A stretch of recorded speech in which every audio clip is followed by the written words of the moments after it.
Hey guys, what's going on? Welcome back to the channel, and on this episode we're gonna mix up a few things. We're gonna try to finalize the van for now until I find some of the parts that I'm missing. I'm gonna show you the parts that I'm gonna be missing in a few minutes, and then we're gonna do something with this girl behind me and some other girl somewhere over there. So let's take a look at the van, the parts that we need, what we need to find, and then what we're gonna do with this behind me.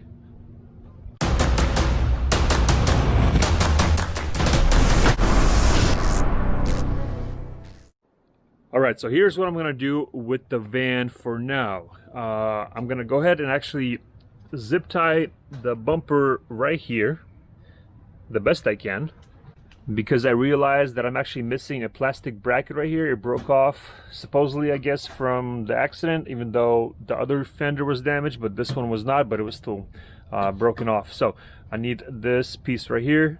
That's where the bumper snaps in.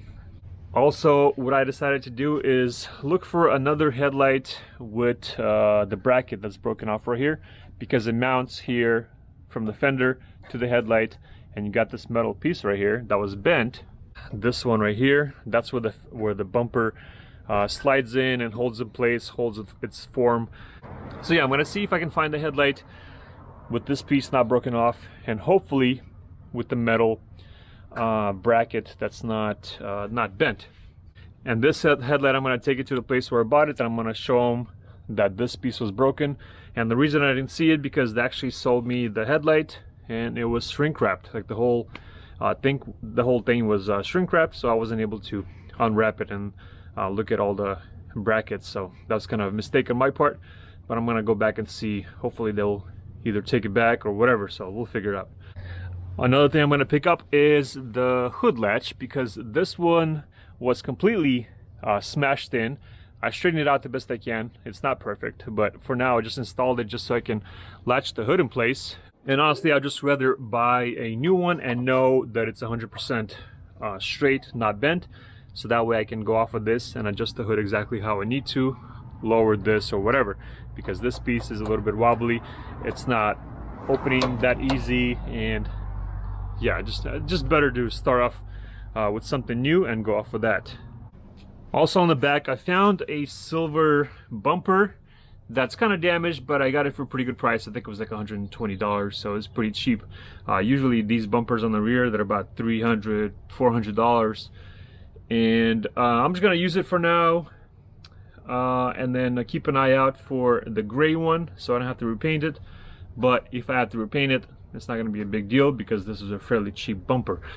Now on this side, I have this little corner that's broken off. I don't know if I'll be able to reuse it or not. I'm going to see if I can find the little corner piece. I'd rather buy obviously a fixed piece, and I'll look at the places when I go there in a few days, and hopefully I can find this replacement, because these parts will snap in, but then there's a screw right here that goes in there. I won't be able to screw it in, so I'd rather find the complete piece. But for now, I'll use it. It'll snap in all around there. I just won't be able to screw it in here, but I'll see what I can do. And one more thing that's messed up that I didn't notice is the belt doesn't go back in. It doesn't retract. So it's kind of messed up from the accident. So I'm gonna take that out and take it to a seat belt place that fixes them. And then just get that fixed. I think the guy told me it was going to be $60, so it's not too bad. But if the auction place has it for $60 or $70 or $80, and I might even just buy that, pull this one off, put the new one in. So I'll see when I get to the place where they sell parts. So basically the goal right now is to pretty much secure everything that I have right now, even though I'm missing a few things, but at least I know there's a few things, little brackets here and there, that I'm gonna have to find. So it's not a big deal. What I'm gonna do is I'm gonna go ahead and secure the front bumper in place, put the wheels on, and just start her up, maybe go for a little drive down the street, and then when I find all these brackets and hood latch, then I'll be able to install everything how it needs to go, and then keep looking obviously for a correct color front bumper and rear bumper and the hood. All right, so let's go ahead and finish what I can with this van so we can get it out of here, and then we're going to talk about what's going on with the F350 and the F250. All right, let's get this done.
All right, so now that the van is finished, I'm gonna get that out of the way. And what I wanna do with the F250 is I'm gonna give her a good wash, the best I can, inside it out, whatever. And then what I wanna do is park it behind the garage, and then take the F350 and park it where the van was. And that way I can work on both trucks at the same time. And what I'm gonna do is I'm gonna start doing the nose swap. I know there's gonna be some cutting involved, maybe some welding, I don't remember exactly. But I'll pretty much mock up what I can, and then I'm gonna go ahead and order the brackets for the nose conversion. Let's do a cold start on this girl. She's probably gonna smoke, who knows. And then I'm gonna park her kind of in the middle of the driveway, sprinkle her on the inside with some water so the dirt kind of, you know, gets a little bit looser, and spray her on the outside, and then try to wash her off the best I can. And then when I move her behind the garage, then I'll start removing the seats and all that stuff, and I'll clean her up a little bit better over there. Or I might even remove seats over here. I'm not sure yet, haven't decided. But let's go ahead and give her a start. See how she starts up. Alright, I'm gonna start the car.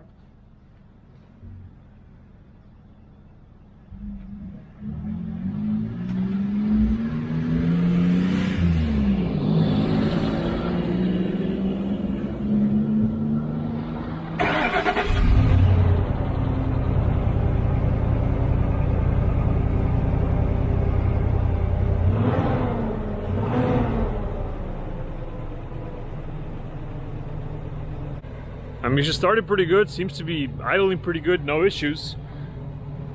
And for the amount of miles that she has, I think it was 196,000 miles.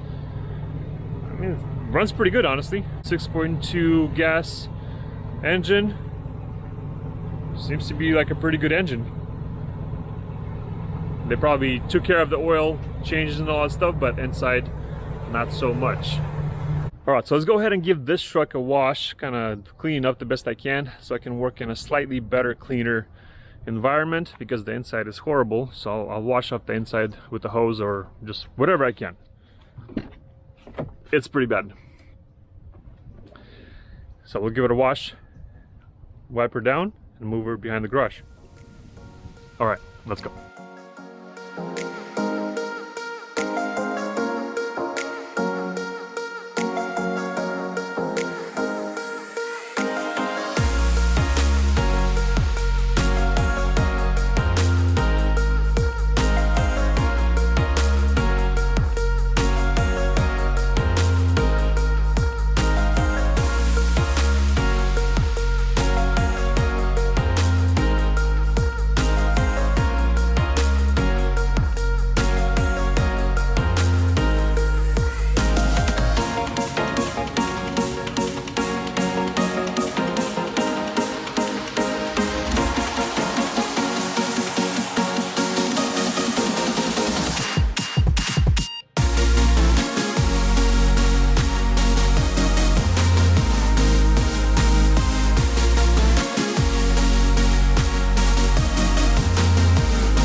Alright guys, so I did a little test drive with the van and everything seems to be good. There's a few codes that came up, like the seat belt issue. It says check the airbag system, whatever, so that's probably part of the seat belt that locked up, but everything else seems to be pretty good. This is the rear bumper, obviously doesn't match, and then the rear lift gate is bent, but for now we can at least use the van if we really need to. Now what I need to do is actually find the seat belt that's on the inside, because the driver one is locked, and then find the bracket that goes on the fender here so that I can actually lock this side into the bracket, metal bracket underneath this headlight that I need to find. That's where the bumper actually slides in and holds in place, and I'm gonna see if I can pick up another headlight, because there's a part that's broken right here, and also there's a cover that goes over the radiator support here. I'll need to get that cover as well. And we got Matthew over there driving his little Shelby GT 500. It's still a little slow. a little bit slow. Even though it has a 20-volt D-volt battery, I'm gonna actually upgrade to make it a little faster. I'm gonna put Makita batteries in there to see if that's gonna be any faster, and if it's not, I'm actually gonna pick up a little bit faster motors for him, so it's a little more fun. For some reason, Makita's on his other cars are a lot faster than this car, but this car is a little bit slow. So anyways, I don't know, we'll figure that out. If I don't find anything, like the hood for example, if I don't find a hood in the same color within a month or so, I'll just paint this hood. Front bumper obviously I need because of the zip tie. The drift van has some zip ties over here on the bumper, so obviously I can't work with this bumper, but with the rear bumper I can maybe work with that one. It's a little bit damaged here and there, but I can maybe fix it up, clean it up, and repaint it. I got it for a pretty cheap price. So that's that. The van right here is pretty much almost done until I find all these things, little brackets in here and there, and then I'll just finalize that. Now here are some things from the F250, the Muddy F250 that I picked up. I removed all the seats. They're kind of, you know, they'll need some cleaning. What I'll probably do is I'll probably sell these seats separately, maybe, because I don't really need them. My truck has nice clean seats, and this seat has a nice strip right here, so I don't really want to repair it. But I'll probably clean them up and sell them as a set, and I'm sure somebody will pick it up. Now the F350 and the 250, I kind of put them next to each other here, and I shoved the F250 underneath the tent right here because I'll be removing a bunch of stuff here. So basically what I'm going to do is I'm going to remove everything that I am not going to be using: fenders, bumper, grill, headlights, and the hood. I have somebody that's interested in all these pieces already because they hit the front of their truck, so they need all these parts on the front. So that'll kind of make it a little bit easier, just so I don't have to, you know, sell things individually. I might maybe get more money if I sell it individually, but honestly, it would be a headache, a little more of a headache. So once I remove all that stuff on the F350, then I'll be able to remove, you know, a panel here, put it on there, like the fenders, the headlights, the hood and stuff. Obviously, I will need the brackets. I believe, who is it, McNasty's or whatever? I think McNasty Customs, they are the ones that sell the brackets. I think there's another company that maybe sell the brackets. But what I'll probably do is I'll mock it up onto the truck for now, and then I'll start and I'll order the brackets at the same time. Basically, I just want to kind of mock things onto the F350 just for now, just so I can remove everything that I need from this truck. And this truck will be listed on auction, back on auction, as a stripped truck, because I'm going to be removing all the panels on the front, and I'll be removing the dash right here, and I'm going to remove the steering column and the steering wheel. I'll probably put my original steering column in here from my F350, just so we can, you know, start the truck and drive it off the trailer onto the lot or whatever. But pretty much I'll remove everything that I need. I'm gonna leave the door panels in, but I'll remove the pillar handles right here. I'm gonna remove the sun visors. I'm gonna remove the headliner, and I'm gonna remove panels like the side pillars right here. The panels right there, and I'm gonna remove the back panels, side panels where the seat belts are. Maybe reuse the seat belts. So we'll see. I'll reuse pretty much everything that I can, even the kick panels right here, and this panel on the bottom here. I'm gonna reuse that because obviously I'm trying to flow with the dash, and then obviously eventually I want to get power door panels, because like I said, these are not power, but mine's are power, and I can't really reuse these. I was thinking maybe to reuse them somehow, but it's not gonna work because I think the power buttons are somewhere over here, so I won't be able to even fit these and make the windows work. So alright, so that's a quick update of what's going on with the F250, with the F350, and the van. So right now I'm actually gonna get ready to work, and I'm actually swinging by the junkyard to see if I can pick up all the missing things that I need for the van. So guys, I hope you enjoyed this video, and I hope you guys are looking forward to this nose swap, because I am. I know some guys are not really excited about the 11 to 16 nose swap. I can understand it, because the 7.3 is kind of a unique truck, and then the nose, the original nose on this right now, kind of goes with the 7.3 look. But I honestly like the new nose, and eventually I want to upgrade probably to maybe chrome bumper, chrome grille, or maybe aftermarket off-road front bumper, rear bumper, etc. So I still haven't decided, but I just want to get the nose swap done and have that ready with what I have, and then eventually upgrade to maybe something nicer, but maybe with the black wheels, because I want to get black wheels eventually, like black 20s. I think it might look good with the black grille, black bumper, black wheels, because everything else is black on the truck. There's no chrome on it, so I think it'll look pretty good. And another thing, those mirrors, I wanted to reuse those mirrors, but those are manual mirrors and I have power mirrors, so I won't be able to reuse those, so I might have to look for some aftermarket mirrors. So guys, I hope you enjoyed this video. Thanks for watching. If you're new, please subscribe, and we'll see you in the next one.